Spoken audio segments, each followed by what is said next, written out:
Hello, it's Inspirational. This is my WrestleMania 32 review.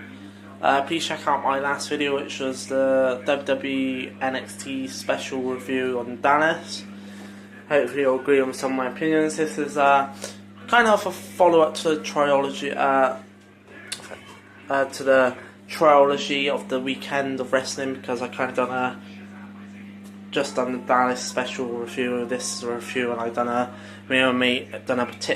prediction pre-blog before the show started.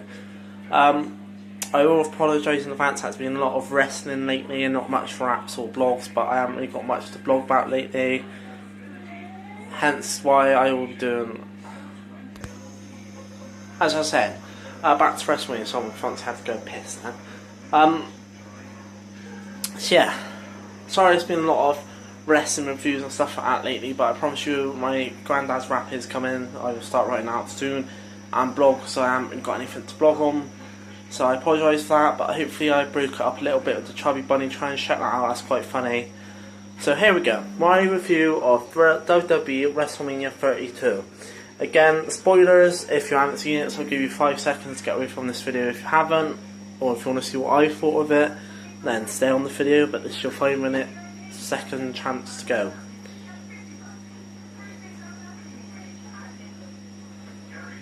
So, first match, the Intercontinental Championship ladder match. Now, it was a good match, don't get me wrong, I very enjoyed it, very entertaining, but it's obvious, it wasn't obvious who was going to win. It's obvious that everyone was going to have a little move to do, everyone had their little bit, their little show-off move that they got to do.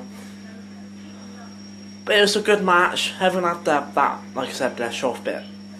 The winner shocked me. The winner was obviously Zack Ryder. Now, I honestly wasn't thinking it was going to be Zack Ryder. I honestly thought either Dolph was going to win it, because he's been pushed a little bit here and there, but not really pushed much this year, which is silly, because he's a fantastic wrestler. Or I thought it was going to be Sami Zayn, because again, he's come to the main roster, and I thought he was going to have a feud with Kevin Owens for the belt. So, I was quite surprised when Zack Ryder won it, to be honest. Obviously, it looked like Miz was going to win it at one point when he started showing off, which I don't really like him, so I'm glad he didn't. Don't really like, Zack's alright. But then it makes me think, because he replaced Adrian Neville, which makes me think, was Adrian Neville meant to win the Intercontinental Championship? Did Zack Ryder win it just because he was in Adrian Neville's place? And when Adrian Neville comes back for injury, he's going to win it? Who knows? That's what I think. Go away. Thank you. Go away. You're ruining my flow. As I said, yeah, I think Adrian Neville, when he comes back, he will win it, because it doesn't make sense to me why Zack Ryder won it out of the blue. He hasn't done anything, and he has been in the main roster for a while, so, if anyone's going to win, you would have thought Kevin Owens. Next match, Chris Jericho versus AJ. Again, the winner of it was a surprise. It was a good match, as they would obviously put on a good match, because they're two fantastic wrestlers. Chris Jericho, Hall of Fame in the future, definitely. AJ Styles, one of the best in this industry, in that industry ever. One of my favourites. So I was surprised when he lost, because he's the newbie, and I thought they was going to let him have his WrestleMania moment, but clearly they didn't. They let Chris Jericho win, which is fair enough. That kind of evens it out, so they've won 2 apiece and makes them as good as each other, not AJ's better or Chris Jericho's better. And it's a good match, I enjoyed it. New Day versus League of Nations. Again, this is a match that's been going on for quite a while, and quite a big rivalry. I didn't really care about the winner. It was a good match, again, good solid match. The League of Nations also used their numbers to their advantage, which I thought they would, because that's what League of Nations used their numbers to their advantage, which is obvious they do that because New Day normally do it, so it's good to see them do it as well. Hopefully this rivalry's ended now, because it's getting a bit boring after this, a bit stale, and it's like, well, you've had a couple matches now, you've won a match now, League of Nations, just drop it. But other than less, it was a good match. I think it personally was just have to fill the show, but that's my opinion.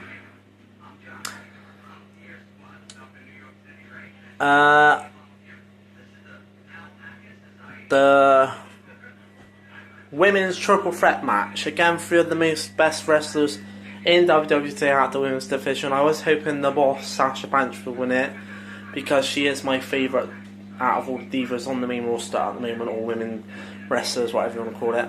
So I was hoping she would win, but nevertheless, it was an amazing match, one of the best matches of the night. It really surprised me.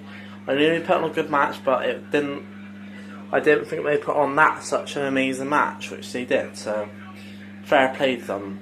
Obviously, it's obvious Ric Flair's going to get involved and let Charlotte win, because he's there for that reason. That's what the little storyline is with Charlotte at the moment, is she's inheriting her daddy's tricks and being a dirty player.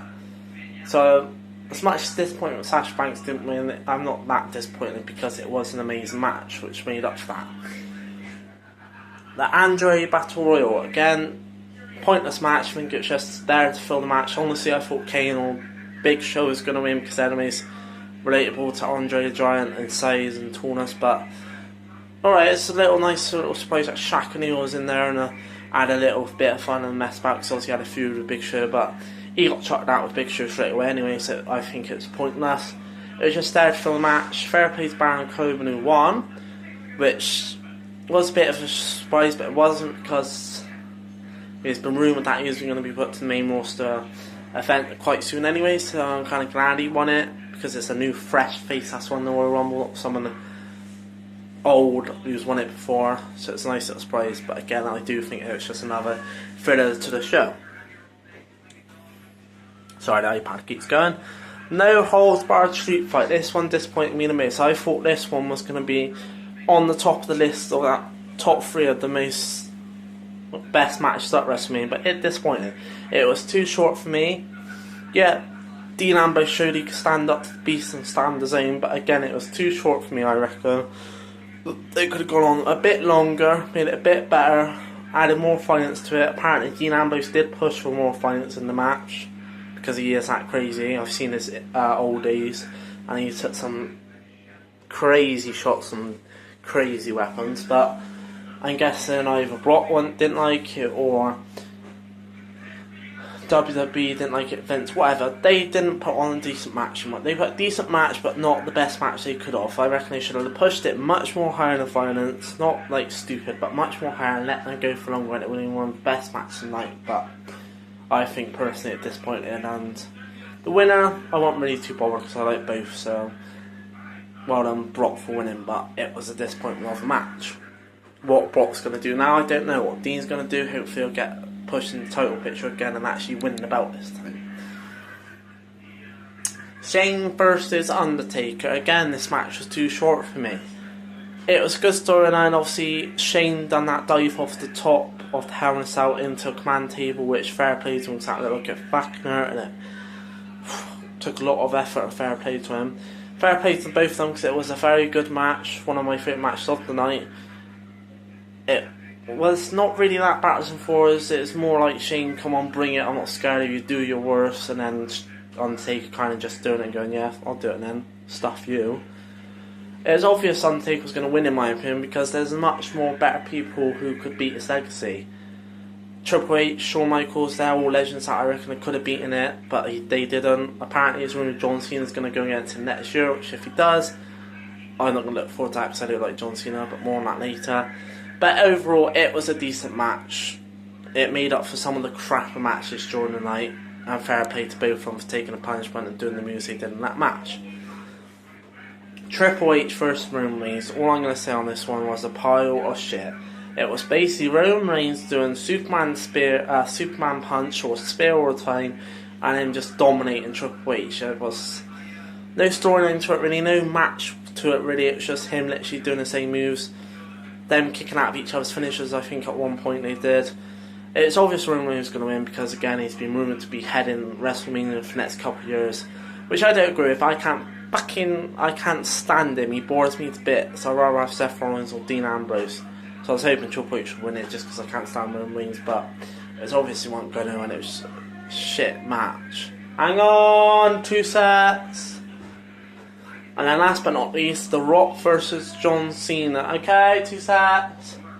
The Rock coming out all I'm gonna say is pointless. It was about half hour, 40 minutes of him coming out, lighting up his flipping name with a flamethrower, then going down to the ring, doing his normal promos, going, and the millions and millions, and bloody whatever else he says all the time, and says, and on! Says all the time, or does all the time, and then getting surrounded by the Wyatt family, who's basically become jobbers now, in my opinion, which is not good, because Bray Wyatt should have been pushed to the top, along with Luke Harper in the mid section, like, you know, mid championships, like United and but they didn't. Roman pissed, he just go age rubbish, and Eric Roman's not that great as they go back to indie scene, in my opinion. So it's just basically pointless. It was him wasting time, making the show longer for no reason, in my opinion. I can't stand him. And to make it whereas John Cena comes out and saves him, they beat the Wyatts up. That's just pointless, in my opinion. It's just to extend the show and to get their two biggest draws apparently on the card. It was just pointless. I can't stand them. I wish they weren't there. But other than that, I'd say WrestleMania was decent. We've had better ones, we've had worse ones. Hopefully next year will be better. But again, The Rock probably will be there, and John Cena, who I can't stand. But nevertheless, it was okay, and hopefully it will be there. Like I said, next blog will be probably a wedding update. Next wrap will be my granddad wrap. But they won't be for a while because I've done a lot of videos this weekend. Done Chubby Bunny to try and break up as well, so watch that, it's quite funny.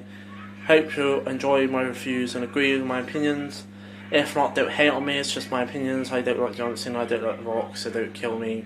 I just don't like them, that's my opinion. But anyway, like, comment, subscribe, share, and I'll see you later.